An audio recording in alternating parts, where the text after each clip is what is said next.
لوگوں کو مسجد کے اندر ہی قتل کیا گیا۔ السلام علیکم۔ آج میں آپ کو دنیا کی سب سے پرانی اور سب سے زیادہ امتحان سے گزر چکی ایک مقدس جہاں کی کہانی سنوں۔ مسجد الاقصی کی کہانی۔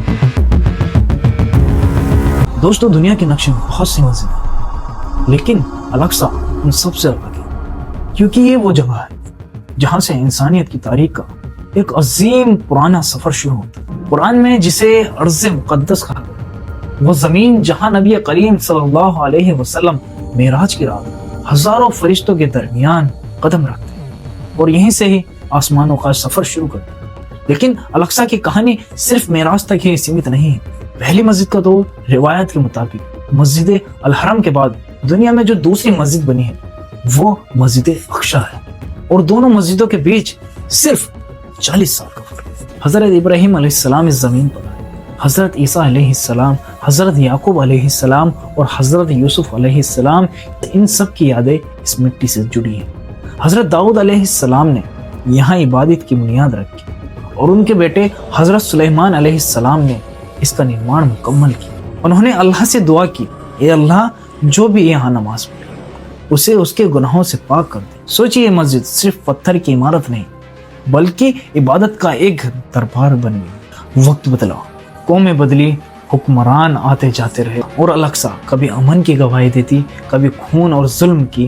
سن 1099 میں انگریز نے حملہ کیا، مسجدوں کو خون سے بھر دیا، لوگوں کو مسجد کے اندر ہی قتل کیا گیا۔ الاقصی کی ہر دیوار نے انسانی ظلم دے، ہر کونے میں درد کی آواز سنی، لیکن پھر اللہ نے اس مسجد کے لیے ایک مجاہد بھیجا، صلاح الدین ایوبی رحمت اللہ علیہ۔ ایک ایسا شخص جس کے دل میں اللہ کا خوف، سالوں کی محنت اور صبر اور دعاؤں کے بعد وہ دن آیا جب 88 سال کی غلامی کے بعد مسجد الاقصی میں پھر سے اذان گونجی۔ کہا جاتا ہے صلاح الدین ایوبی نے کہا تھا، جب تک الاقصی میں اذان گونجے گی تو میری تلوار نہیں رکے گی۔ اس دن مسجد کو صاف کیا گیا، قرآن کی تلاوت ہوئی اور زمین نے پھر سے سکون محسوس کیا۔ آج کا دور پھر ایک امتحان، لیکن دوستو، الاقصی کی کہانی آج بھی جاری ہے۔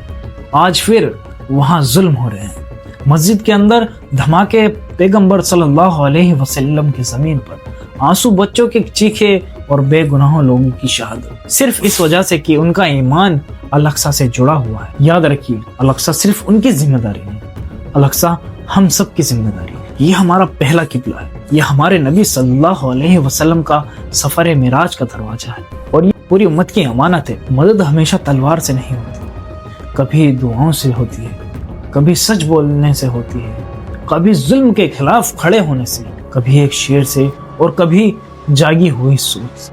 اگر امت ایک ہو گئی تو الاقصی پھر سے اذان سے گزے گی، پھر امن آئے گا اور یہ زمین پھر روشن ہوگی۔ آخر میں بس اتنی ہی، الاقصی کو صرف یاد مت رکھو، الاقصی کو اپنا سمجھو، کیونکہ یہ ہماری روح کا حصہ ہے۔